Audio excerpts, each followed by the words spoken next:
Hola, ¿qué tal? En los siguientes minutos vais a acompañarnos, Axel y a mí, en una de nuestras conversaciones sobre cómo mejorar la comunicación en la Unión Europea. Algunas de estas medidas a nivel general son mejorar la escucha hacia todos los ciudadanos miembros, crear un mensaje unitario sobre el papel de Europa en el mundo, emplear las nuevas tecnologías. Esto incluye las redes sociales y sus diferentes lenguajes, así como emplear la tecnología disponible para comunicarse directamente con los ciudadanos, segmentar las audiencias por edades, necesidades y niveles educativos. Si se emplea un mensaje vacío o más bien estético en las redes, como por ejemplo la llegada de la primavera en las redes del Parlamento Europeo, la institución puede aprovechar ese tráfico para lanzar publicaciones con contenido relevante y accesible. Estas deberían ser al menos en las 3 diferentes lenguas vehiculares de trabajo de la Unión Europea, sino en la de los 27 Estados miembros. Apostar por un enfoque que tenga en cuenta lo local, con un discurso unitario sobre Europa. Es decir, ser conscientes de la identidad supranacional europea estudiada por Ruth Wodak en 2009. En su observación con parlamentarios para acercarlos al gran público, estos respondían en círculos concéntricos escalonados desde la identidad local a la global europea. Generar un sentimiento aglutinador de pertenencia basado en las similitudes y no en la exclusión o por diferencia, como apoyan teóricos del discurso como Cohen, Anderson o Jenkins. Poner cara a los comunicadores europeos.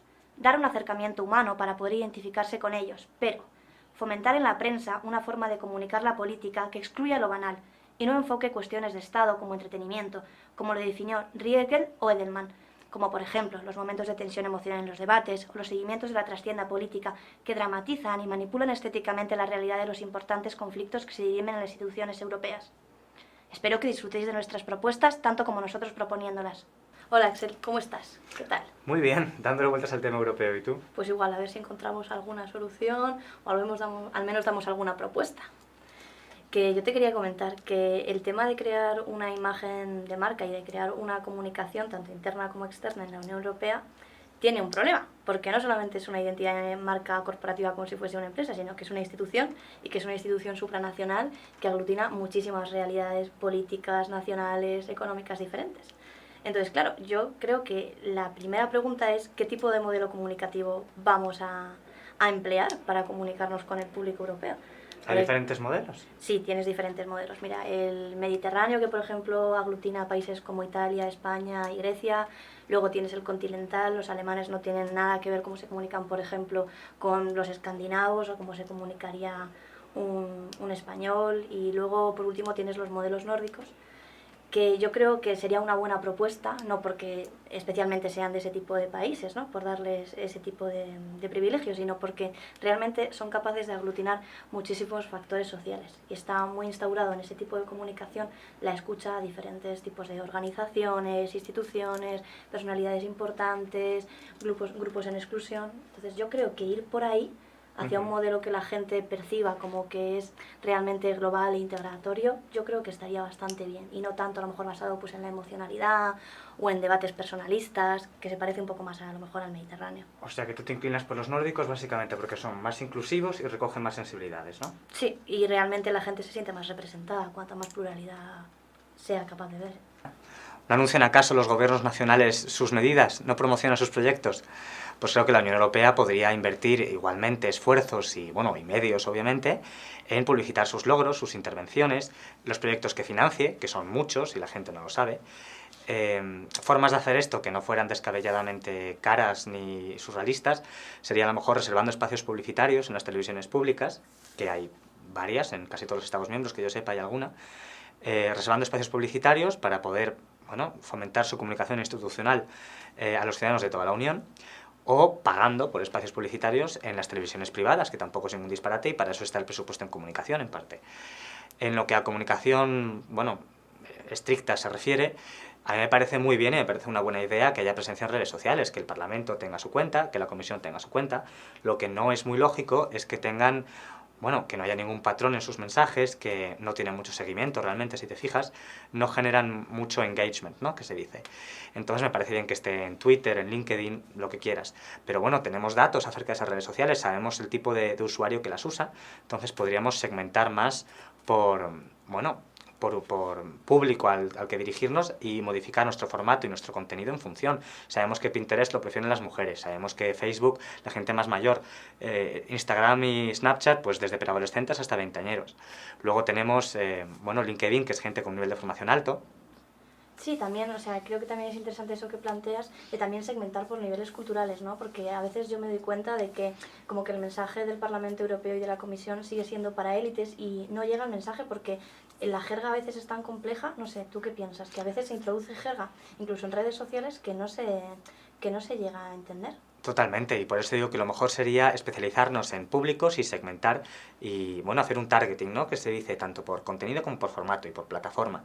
Y al final, pues ahí puedes decidir en qué medios, en qué plataforma utilizar un vocabulario más o menos técnico, más o menos denso, más o menos elementos audiovisuales en general y también de qué temas hablar, porque hay temas que no, o sea, no interesan los mismos temas a un señor de 50 años que a uno de 15.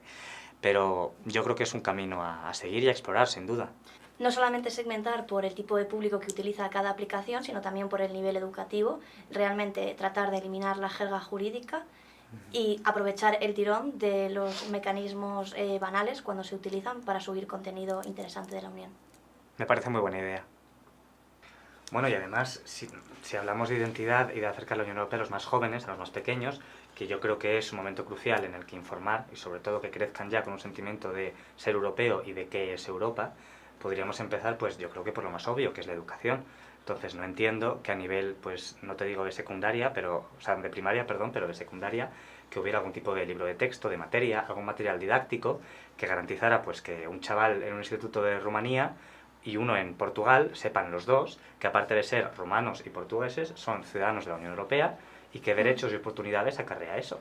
Claro, y que conlleva, y también a nivel de entretenimiento, ¿no? Se podría crear alguna serie de dibujos, ¿no? Que a lo mejor, pues yo qué sé, recorriera Europa y explicara, pues qué tipo de costumbres, comidas, museos, ¿no? Pues mira, me parece una buena idea.